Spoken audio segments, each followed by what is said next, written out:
We'll have to work out whether to call you Albanese or Albanese because we've heard both. That's why everyone just calls me Albo. It's easier. So, all right. Fair enough. Is it Albanese? It depends. It's actually Albanese. Okay. It depends where you're from. Thank you for clearing that, Mr. Albanese. It's a very gentle S in Italian, but you always use the vowel at the end. I'll make sure. But no one says bolognese, do they? No, they don't. Let's move on. Our next question is from... There you go. If you learn nothing else tonight. It's how to pronounce your name. Mr Albanese was targeted for calling last month's truck protest in Canberra a convoy of no consequence. You either want to listen or you don't. Go home and do some research. Stop just listening to Alan Jones and reading the Daily Telegraph. We are the people who have worked this country. You're entitled to your opinion. The comments here, listen, look. Hey. You dare call us names? Hey, from your parliament, Look at this. you sir are a loser, mate. You're a gutless loser. Well, I'm here, mate. You're a gutless I'm loser. here. This is what Robert Menzies said, the founder of the Liberal Party. In other words, on far too many questions, we have found our role to be simply that of the man who says no. A visionary was Robert Menzies. 67 years ago, he picked this bloke. 67 years ago. Oh, Sabra, I'd like to be interviewed. I could ask questions of myself, I guess. I'm going to interview myself. So, Mr Albanese, how do you think you've gone as Leader of the House? Well, thank you for that question. I think that the government's done extremely well. We've carried now 590 pieces of legislation. What do you think of the opposition? They've been hopeless. Conducting himself. Oh, you're redundant. Rage!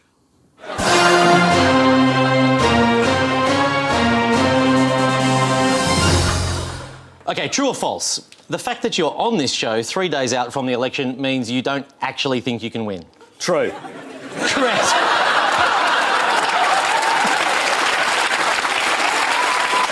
That is what Robert Menzies said about this person who has led the coalition of yesterday into the no-alition of today. The no-alition who have just one policy to every issue. No, no, no, no, no. Anthony Albanese, can you complete this phrase? No, no, no, no. That's Tony Abbott's job. Okay, have a look at this clip from Sky News. But here, just some live pics.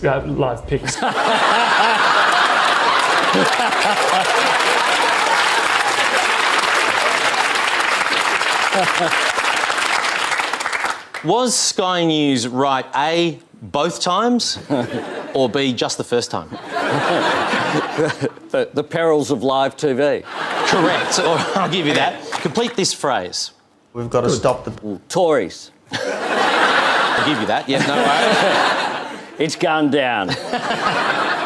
This is a person who was saying no in his sleep because we saw it last night. We saw it last night. There he was asleep on the front bench. He only woke up to say no. No. It was unbelievable, Mr. Speaker. When you hosted Rage recently, you said this.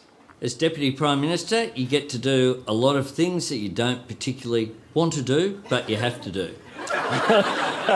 Were you referring to A, supporting Kevin Rudd, B, dressing up as a Nazi for a News Limited cover shoot,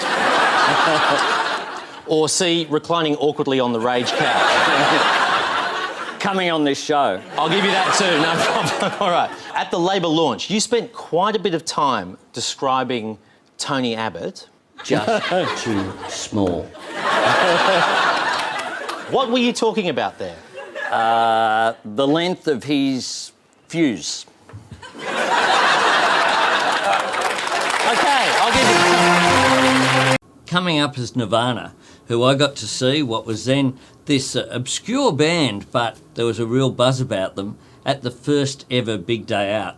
They played at the Hordern Pavilion rather than on the big stage. because they weren't the main headline act, but it went off. People could not get in. Everyone who was at the big day out that day, and it was a pretty hot day, tried to cram into the Hordern. Sensational gig, great band, ended too early. The Shadow Minister for Broadband and the Copper Economy is not alone in arguing the merits of copper in this chamber. Indeed, a member, Mr Thomas Brown, is recorded as arguing in the old chamber, the old place, copper is used for greater efficiency. He was out there arguing the case for copper, just like the member for Wentworth today. You can look it up in Hansard. 23rd of November 1910. 103 years ago, this bloke would have been a visionary. But today he's way behind. Way behind. But let me tell you, there were similar naysayers back then. There was a fellow that the member for Wentworth could relate to, Mr Matthews. He said this: the practical men in the department, not the theorists, think that nothing is gained by using copper wire for short lines. Some of the iron wire lines have been in use for 30 years and give us gooder results now as the copper wire lines. You can just envisage the member for Wentworth back then with the top hat on, rocking up to Parliament saying, "We don't need this copper rubbish, the iron is fine."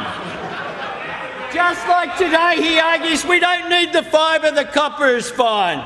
Just like the Leader of the Opposition sees Sonny Bill Williams at a launch and goes, "Oh, is that Sonny Bill or is that an apparition?"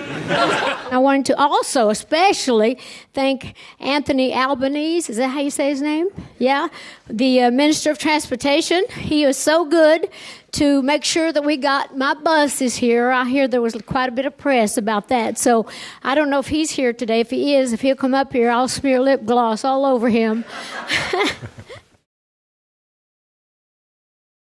Oh, look, what happened last night was I was having a beer after work with someone who I work with. Craig Thompson was in the building. He came along for a beer, a personal chat, that's all. No big deal. Hold the front page. Albo likes a beer after work. I'll give you a big scoop. I've had a beer and been to the footy with Joe Hockey as well. I'm just pleased that whoever the photographer was got my best side. The only good thing about Tory governments is it produces good music in protest. That was against Margaret Thatcher. This is against John Howard. I don't wanna rock, DJ.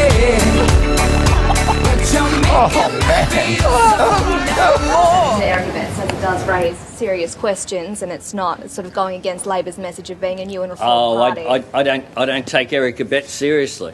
A good reason to vote for Tony. A lovely reason. He's not Eric Betts. Always still try and go and see bands. Yeah. One of the benefits of opposition is that I've got a bit more time to see bands these days. And the great thing is that all these old bands are getting back together. And when you go see them, you don't feel old because everyone's about 50. So the same age. Where are you going for Tony? Australia have nothing to look forward to. So we're going to come to your office this Saturday, and we're going to protest, and we're going to send you a message that people don't support you or your politics. Good on you. That's very tough. Until you change your stance. Did you practice this overnight? Until you change your stance. What group are you from? Are you just going to talk? 140. You keep asking questions. 100. You don't stop talking. 143. Is that because you don't want answers? Do you not want to hear this, Albo? Is that why you're trying to cut me off? 143 counts of human rights abuse by locking up kids behind razor wire. I don't want to listen to you. I want to fight you. I want to fight everything you've come to represent. How do you feel about you, Port Howard's policy? Barry Goldwater was an extreme right-wing candidate in 1964, and he went around and he appealed to fear. And when he did that, he did it under the slogan trying to appeal to all the worst elements. Never appeal to the betterment that mankind's capable of. And he said, in your heart, you know he's right. Well, the Democrats very successfully parodied the Goldwater campaign. And it's something that I think fits with this Leader of the Opposition, because their response was, in your guts, you know he's nuts. And that is exactly what this Leader of the Opposition shows himself to be in the way that he conducts himself in public life. He has indeed done for public discourse in this country what the Vuvuzela did for World Cup soccer in South Africa. He runs around, he says no to everything, he tries to divide the community, he tries to scare people, he has nothing positive to say whatsoever. I like fighting Tories. That's what I do. The Albo Corn Ale is made by a microbrewery in Albo's Sydney electorate, and now it's available on tap in our nation's capital. No, well, if it was called, Abbott Ale, it'd be pretty sour and bitter. But of course, it's a good drop, and it got a good review today, I must say, in the Canberra Times this afternoon. So fortunately, I had to have liked it, even if I didn't like the taste. But it's going extremely well, and it's a local small business employment package. Is a guy behind you on the right? Have you checked his license, his ID? He looks a bit young for my liking, Albo. Look, that's King O'Malley's. I'm sure have a very stringent ID. They're questioning your age here. Yeah, I'm 19. 19. And when's he going back to One Direction? On this side of the house, we're the builders. We're the nation builders. They're the wreckers. We're the people who are interested in enhancing opportunity. Those opposite are only interested in entrenching privilege of the big end of town.